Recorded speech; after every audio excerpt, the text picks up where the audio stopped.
Mes amis, le récit des médias traditionnels est que les victimes russes sont si élevées que l'armée russe doit désespérément recruter des milliers d'étrangers du monde entier pour combler les lacunes. Ces prisonniers de guerre viennent de Cuba, Somalia, Népal, Inde et Sierra Leone, leurs mercenaires étrangers, recrutés par l'armée russe maintenant détenus en Ukraine. Les médias allemands, Deutsche Welle, sont en train de faire face à des pertes importantes, connues en moyenne de 913 soldats par jour. Et bien sûr, quelle est la solution? Étrangers au service des Russes? Comment ils renforcent l'ennemi? Cette chaîne télégrammaire a même rapporté en raison de graves pénuries de troupes, les Russes ont commencé à recruter des Sri Lankais. Les orques ont besoin de plus de viande de vent.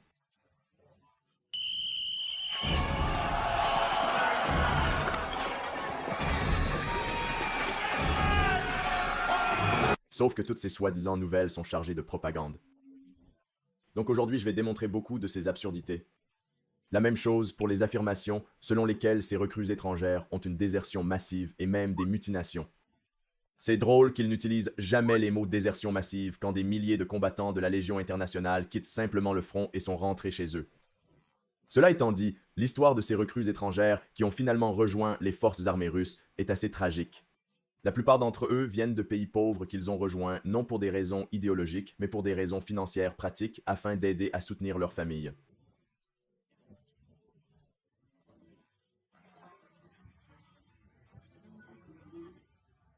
Maintenant, regardez-les. Pensez-vous vraiment que ces gars sont du matériel du bataillon de Tempête? La plupart d'entre eux ne parlent même pas russe. Je ne pense pas que la Russie ait vraiment besoin de recrues étrangères, et vous verrez pourquoi tout au long de cette vidéo. Surtout si la majorité d'entre eux n'ont même pas d'expérience militaire. Si quelque chose, ils sont plus ennuyeux pour les autorités russes, car tout cela crée également de nombreux problèmes diplomatiques. Putain, le CNN parle de milliers de pertes dans les rangs des mercenaires étrangers qui se battent pour la Russie. Mais si on regarde les faits, au 12 juillet, 220 étrangers ont été signalés et confirmés comme cas, selon le site Mediazona. D'autres sources ont mentionné qu'en décembre 2023, au moins 254 citoyens étrangers étaient en Ukraine dans le cadre des forces armées russes. Étaient très loin des milliers de victimes. Tu dois juste croire. Bienvenue dans les légendes de l'histoire, et voici les dernières nouvelles de la guerre russe-ukrainienne. Si vous êtes nouveau à cette chaîne, assurez-vous de vous aimer et de vous abonner. Comme vous le savez, certaines de mes vidéos Ukraine ont été ciblées avec des publicités limitées ou pas, alors assurez-vous de vérifier mon Patreon ou PayPal pour continuer à fonctionner l'émission. Merci à tous ceux qui ont déjà aidé et bienvenue au siège. Commençons par la Syrie. Nous nous souvenons tous de cette rumeur des premiers mois de la guerre où la Russie allait déployer jusqu'à 20 000 mercenaires syriens et libyens dans le Donbass. Et le plus drôle, c'est qu'il dit même que la source est un fonctionnaire européen anonyme à Washington. Oh, quelle surprise! S'avère que tout était faux. Dans cet article par les médias ukrainiens, une affiche de la direction principale du renseignement du ministère de la Défense ukrainienne a publié une liste de mercenaires syriens que la Fédération russe recrutait pour participer à la guerre contre l'Ukraine. Mes amis, il y a 141 noms sur la liste. 141, ce qui est près de 150 fois moins que ce qui a été annoncé publiquement. En fait, c'est un assez bon résumé de la couverture de la guerre Ukraine par les médias traditionnels. Les sources aléatoires viennent toujours avant appelées données factuelles. Jetons maintenant un coup d'œil aux troupes cubanes infâmes.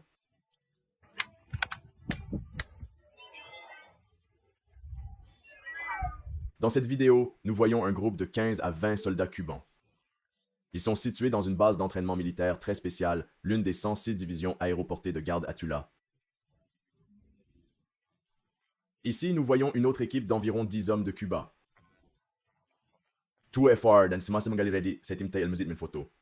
Par exemple, sur cette photo, je vois 16 combattants cubains et, intéressant, semble être le même gars que dans la vidéo précédente. Je pense que je reconnais certains d'entre eux. Ce message de télégramme a ajouté la note suivante.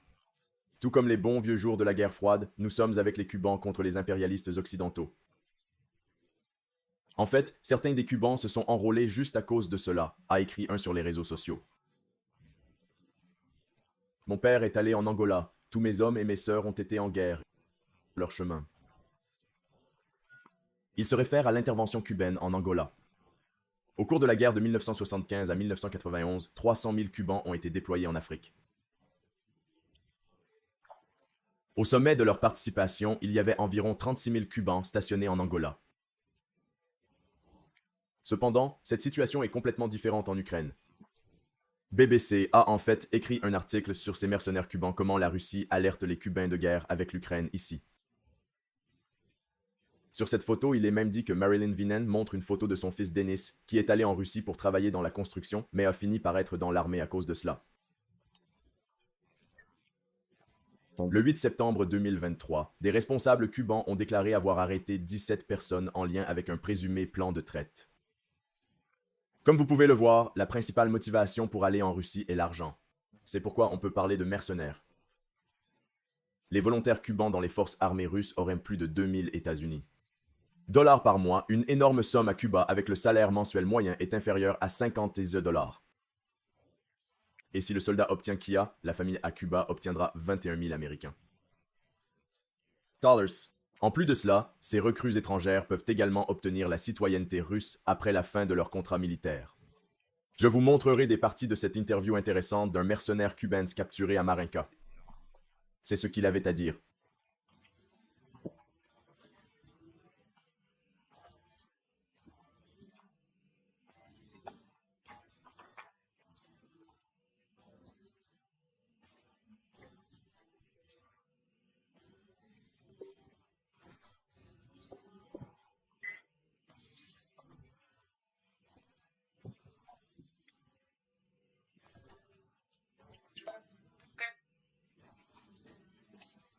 Apparemment, les conditions sont si mauvaises qu'une unité de Cubans attachée au 428 régiment de fusils motorisés près de Donetsk a fragmenté leur commandant. Je cite, « La raison était l'humiliation constante, les bas et la privation de salaire des travailleurs migrants d'Amérique latine. » Toute cette histoire provient des informations d'un agent anonyme de Daesh, partisan ukrainien opérant derrière les lignes ennemies sur le territoire occupé. Il n'y a pas de photos, ni vidéos, ni sorte de preuves. Et si la mutinée était légale, nous savons tous comment les Russes auraient géré la situation.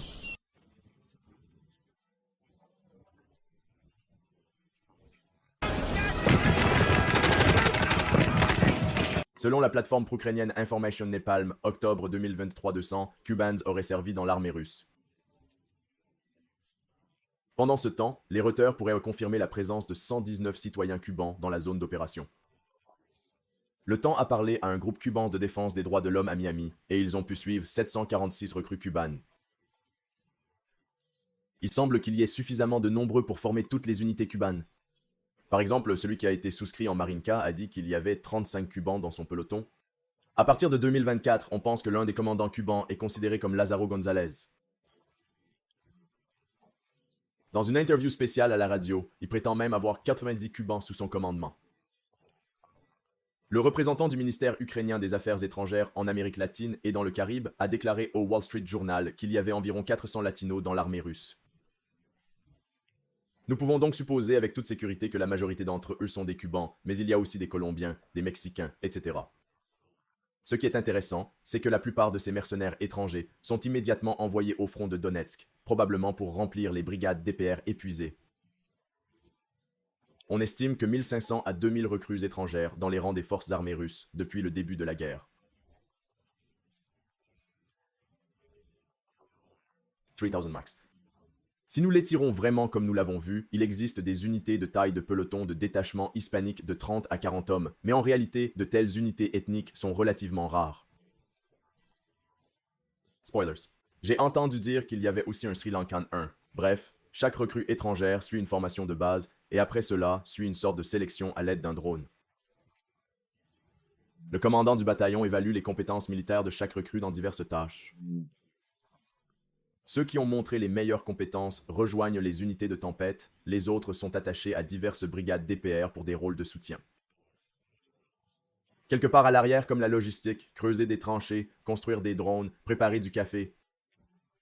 Je ne sais pas. Cependant, il y aura toujours dans la zone de guerre et sera confronté aux feux d'artillerie ennemis et aux frappes de drones FPV. Maintenant, mes petits oiseaux m'ont dit qu'il y avait aussi beaucoup de recrues d'anciennes républiques soviétiques qui se sont offertes volontaires pour cette opération militaire spéciale.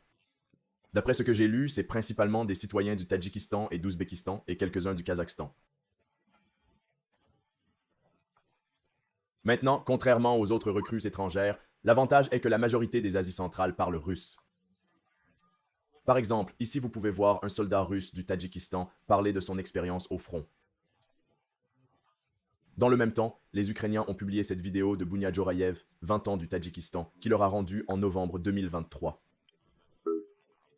Certains de ces Asiens centraux ont rejoint la guerre tôt, comme Zikiru Ganiev, 19 ans, qui s'est enrôlé en mars 2022. Comme tous les autres, il fut immédiatement affecté à une unité de volontaires étrangers de la brigade du DPR.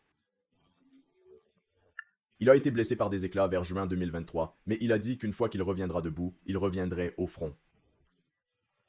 Il existe deux façons dont la plupart des recrues d'Asie centrale se sont retrouvés dans l'armée russe. Ver 1. Recrutement se produit directement dans leur pays d'origine via la société russe de ressources humaines appelée Maros de 2 recrues, des personnes de prison ou qui sont dans une situation illégale dans la Fédération russe.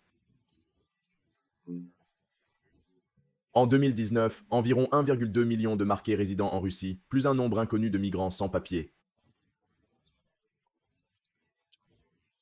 Supposons qu'il y a un raid policier quelque part dans la grande ville, comme Moscou ou Saint-Pétersbourg, et ils attrapent un tas de personnes sans papier d'Asie centrale. Les migrants ont le choix. Soit vous signez un contrat avec le ministère de la Défense, soit vous serez expulsé sans possibilité de retourner jamais. Et c'est un choix très difficile, sachant qu'il n'y a absolument aucun travail en Tadjik, il est temps. C'est ce qui est arrivé à ce père de 4 enfants de 45 ans. Il fut pris dans l'une de ses raids, fut envoyé à l'entraînement de base et immédiatement devint fusillé du 237e régiment de chars. Nous connaissons son histoire parce que le 7 juillet, il s'est rendu aux Ukrainiens. À l'automne 2023, le ministre des Affaires intérieures du Tadjikistan a déclaré qu'environ 100 de leurs citoyens purguaient des peines dans des prisons russes et envoyés combattre en Ukraine. Sur environ 10 000 détenus tadjiks. C'est 1%. Campagne de recrutement pas très réussie, hein? Je veux dire, soyons honnêtes, si le gouvernement russe est devenu autoritaire soviétique, ils auraient déjà formé 2 divisions remplies de recrues d'Asie centrale. Ah, de bons vieux temps.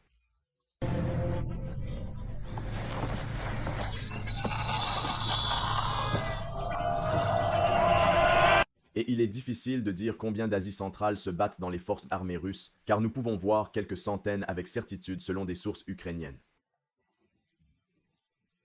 Alors prenez-le avec une pincée de sel.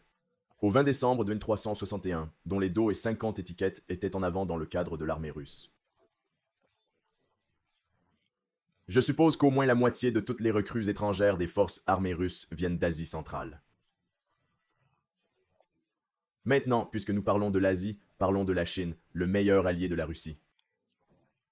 Comme vous pouvez le voir à l'écran, il y a aussi un certain nombre de citoyens chinois qui signent un contrat avec le ministère de la Défense. Laissez-moi faire un titre spécial. Trop de pertes russes. L'APLA rejoint maintenant le vol en Ukraine? Pas vraiment. Vous serez déçus. Comme une petite note historique, il faut se rappeler qu'entre 20 000 et 40 000 citoyens chinois ont combattu pour l'armée rouge pendant la guerre civile russe. Ils ont joué un rôle crucial dans les opérations de contre-insurrection, principalement à cause de leur cruauté. Maintenant revenez à la guerre d'Ukraine. Nous avons le témoignage très intéressant de Li Jianwei, un ancien soldat de l'armée chinoise qui s'est enrôlé en Russie.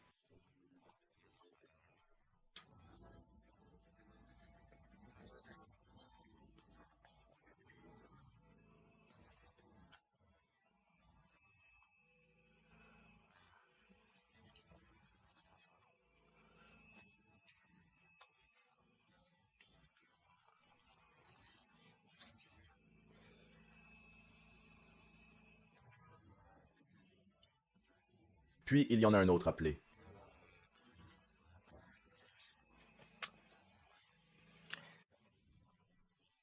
Il a publié la vidéo suivante sur les réseaux sociaux chinois. Weibo, comment ça a commencé, bonbon? Comment ça s'est terminé?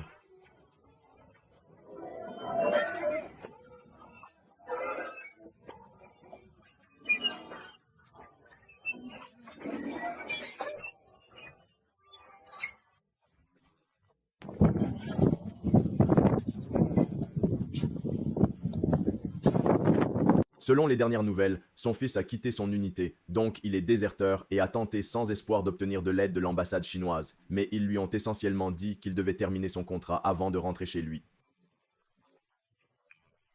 Tout comme pour de nombreux autres pays, il est important de noter que les citoyens chinois sont interdits par la loi de participer à des activités militaires pour les pays étrangers. En théorie, ils pourraient faire face à la prison à leur retour. Contrairement à la croyance populaire, tous les combattants étrangers ne sont pas envoyés directement dans les tranchées. Comme vous pouvez le voir ici, ce bénévole chinois fait partie d'une unité de soutien de la brigade Nashka du DPR. Fait amusant, il utilise un traducteur en ligne pour communiquer avec ses officiers. Dans l'ensemble, nous avons des preuves vidéo d'environ 50 citoyens chinois dans les rangs des forces armées russes, mais bien sûr il pourrait y avoir un peu plus. Il y a même ce bénévole ou mercenaire japonais, peu importe ce que vous voulez l'appeler, le dernier samouraï qui doit également utiliser Google Translate pour jurer sa fidélité à la Russie.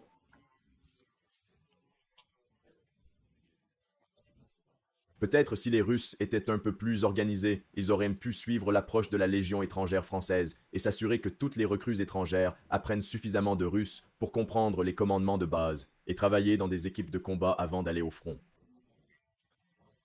Maintenant que c'est clair, nous pouvons passer au prochain pays, qui est Népal. Veux-tu rentrer chez vous? C'est ce que nous avons entendu le plus récemment sur les bénévoles népaliens dans l'armée russe. Selon CNN, en février 2024, la Russie avait recruté environ 15 000 citoyens népalais dans ses rangs.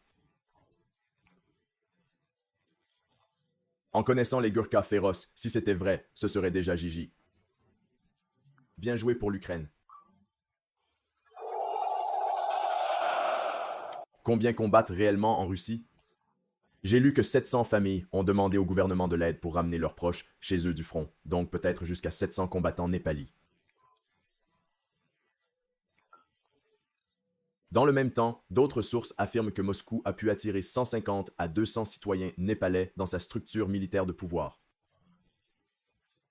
Et cela semble être plus conforme aux données du ministère des Affaires étrangères de Népal, qui estime que le moins 200 citoyens du pays se battaient en rang russe, dont 14 étaient des Kia. Ce sont les données de mai d'abord. Depuis lors, le gouvernement de Népal a déclaré qu'au moins 32 hommes de Népal se battaient pour la Russie. Comment sont-ils même arrivés là-bas?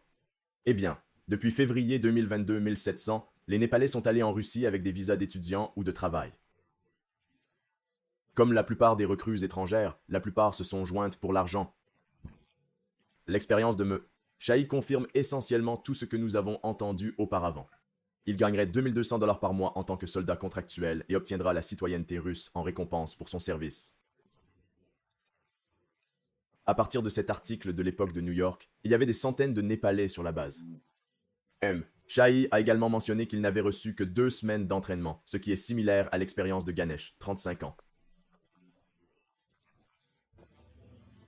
Durant les 2 premières semaines de l'entraînement, la vie était bonne, mais une fois envoyés en Ukraine, nous n'avons pas assez de nourriture et nous avons été battus par les Russes. C'était vraiment mauvais. C'était très effrayant. Ce n'était pas d'homme à homme, balle à balle. Nous avons été attaqués par des drones et c'était terrifiant.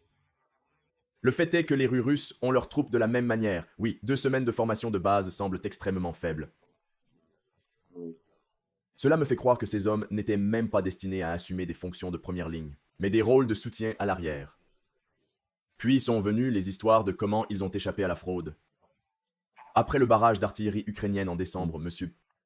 Shahi et un petit groupe de Népalis ont abandonné leur position de combat. Avec l'aide des contrebandiers, ils pensaient qu'ils pourraient retourner à Népal. Cependant, c'était un piège par l'armée russe et ils ont tous été arrêtés. Les Népalais ont même admis que les forces armées russes n'avaient pas besoin de gars comme eux qui ne voulaient même pas y être. Ça est devenu désordonné, mais à la fin, avec plus de pots de vin, ils ont finalement sorti le pays. Les New York Times ont parlé avec les Népalis qui ont réussi à échapper à la période de 11-30 échappés. Donc, quand on lit les titres de l'armée russe comme le désert des mercenaires népalais, non, comme vous pouvez l'imaginer, je pense que beaucoup de problèmes viennent du fait qu'aucun de ces hommes n'avait une véritable expérience militaire.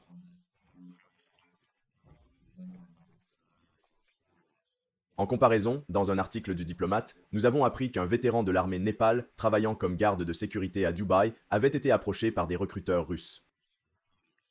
Il a dit qu'il était maintenant au camp d'entraînement militaire en Russie. L'entraînement n'est pas difficile pour moi car j'ai subi un entraînement similaire dans l'armée Népal.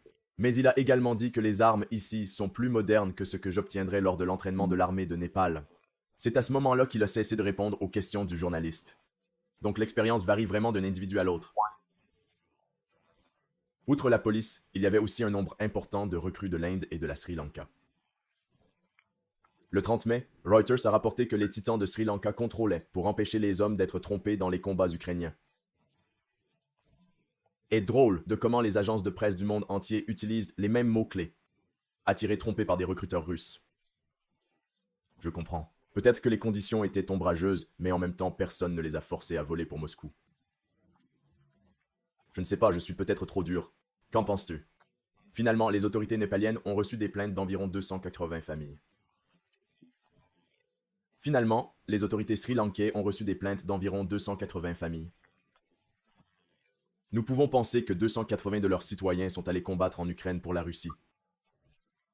Dans le même temps, le ministère des Affaires étrangères de Sri Lanka a effectué sa propre étude, et selon leurs recherches, au moins 37 Sri Lankais ont été blessés en Ukraine et 16 autres sont disparus, probablement en Kiev. Ici, vous pouvez voir un des bénévoles sri-lankais dans le post Telegram. Il parle d'une action de combat qui s'est déroulée le 15 mai. 3 des mercenaires sri-lankais ont couru pour aider un soldat russe blessé, le sortant du feu d'artillerie. C'est un drone FPV qui a commencé à pleuver dessus. Ils ont réussi à sortir le soldat russe de leur ligne de vue, mais ils ont payé le prix de leur courageur. 2 des Sri Lankais sont finalement dans un état grave à l'hôpital et le 3e est tombé sur le champ de bataille. C'est celui que vous pouvez voir à l'écran. Quelle tragédie, quelle tragédie. Comme tout le monde, c'est la pauvreté qui pousse ces hommes à se battre à l'étranger. Les recruteurs russes cherchaient spécifiquement des militaires retraités, leur promettant plus de 2000 $ par mois, soit 13 fois le revenu moyen en Sri Lanka. L'un d'eux a passé 22 ans au régiment des commandos, mais maintenant, à 41 ans, il avait du mal à soutenir sa famille. Les médias français, Fossil et Chat ont interviewé sa femme. Il a quitté Sri Lanka début avril. Finalement, elle a dit qu'elle n'avait aucune nouvelle de son mari. Depuis le 1er mai, au moins 22 Sri Lankais qui ont rejoint les forces armées russes ont réussi à s'échapper et à rentrer chez eux. Bien sûr, une autre désertion massive. Maintenant, jetons un œil à l'Inde. On parle de 50 familles qui ont un parent qui a été trompé dans la guerre Ukraine. Quoi qu'il en soit, 50 recrues, honnêtement pas beaucoup, surtout pour un pays énorme comme l'Inde. Honnêtement, je m'attendais à des centaines sur des centaines de recrues. Je suppose qu'ils peuvent gagner plus d'argent dans les centres d'appel de fraude sans risquer leur propre peau. Il a été trompé. Il devait être un aide, et ils l'ont forcé à participer à la guerre en Ukraine. Sky News a été montré plusieurs contrats du ministère russe de la Défense. Il précise que les hommes doivent exercer leurs devoirs militaires et leurs services pour défendre la Fédération russe. Mais le 12 juin, selon l'heure indienne, nous avons appris que 3 hommes indiens avaient été confirmés comme KA1 avait 23 ans, un autre avait 30 ans et le dernier avait 31 ans. Mais selon les dernières nouvelles, le nombre de pénaux est maintenant 4 Indiens en Ukraine. Celui de 30 ans a touché en disant qu'il avait l'espoir de rejoindre l'armée indienne ou la police, mais cela n'a pas fonctionné. Mais il connaissait plusieurs compagnons indiens des États du Nord de Haryana et du Punjab qui se sont déjà enrôlés et qui l'ont convaincu de faire la même chose. C'est ainsi que j'ai redémarré en janvier pour me rendre en Russie et signer un contrat avec les forces armées russes. Après l'entraînement de base, il a été posté près de la marque de remplir sur le front Zap à Rogi. Les mois passent et les épouses attestées par les champs ont commencé à s'inquiéter du manque de communication. Ces 2 enfants continuaient également de demander à leur père. Un jour, elle a envoyé une copie du passeport de son mari à l'ambassade russe pour voir s'ils avaient plus d'informations. Le lendemain, elle a reçu la nouvelle dévastante que le test est tombé sur le devant quelque part en mars. Un autre était Mohamed Imran. Il s'est plaint à sa famille. Comment les personnes qui n'ont jamais vu une arme à feu peuvent-elles ne recevoir que 15 jours d'entraînement? Malheureusement, il est tombé quelque part en mars 2024. Maintenant, nous devons parler de Himil de 23 ans. La nuit du 20 février, il a réussi à appeler ses parents, leur disant qu'il était au front quelque part à Donetsk, mais que les choses étaient bien dans l'ensemble. 2 jours plus tard, la plupart des parents ont reçu un autre appel. Ils étaient heureux et ils ont immédiatement pris le téléphone, mais ce n'était pas leur fils qui parlait. Un homme s'est identifié en hindi comme Imran, disant qu'il veut dire avoir été cas dans le frappe de missile, probablement causé par le fait qu'il a appelé ses parents et les Ukrainiens ont intercepté cette communication.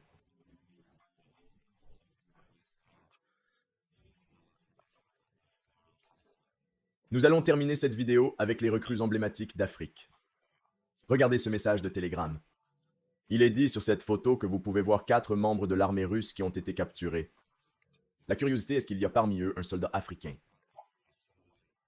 La grande majorité étaient des étudiants qui étudiaient en Russie et ont décidé de s'enrôler pour diverses raisons. Apparemment, un total de 249 hommes de 14 pays d'Afrique sont allés combattre en Ukraine. Certains d'entre eux, comme celui que vous pouvez voir à gauche, sont déjà célèbres sur les réseaux sociaux. Son signe d'appel est Vanya.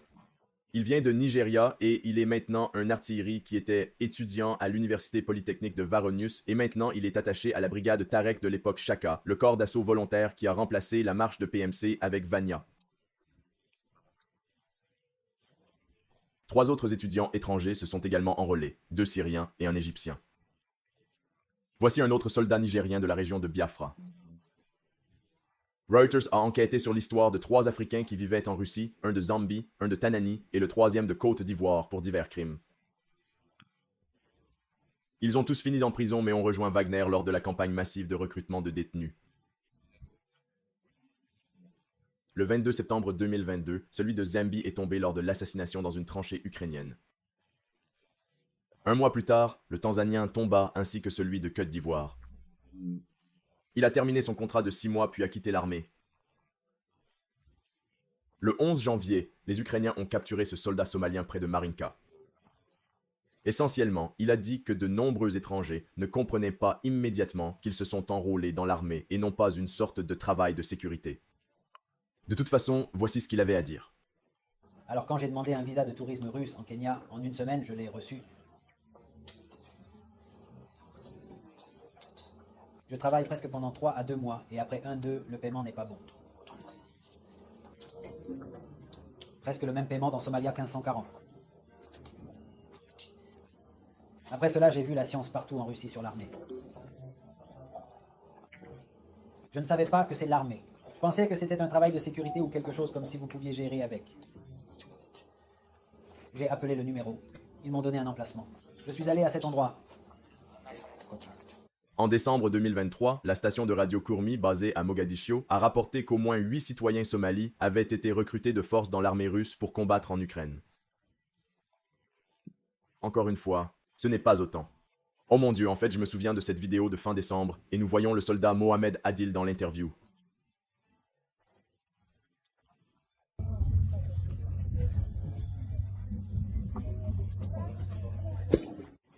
Mohamed Adil a également déclaré que 3 soldats de son bataillon venaient d'Inde. Imaginez aimer. Gaza t'a parlé comme Imran et Hamil. Du même âge.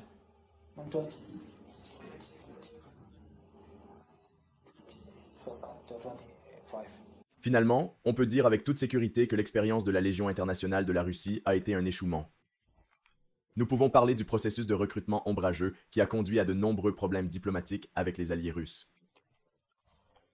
Alors je ne sais pas comment recruter des civils simples qui ne parlaient même pas russe serait bénéfique d'un point de vue militaire.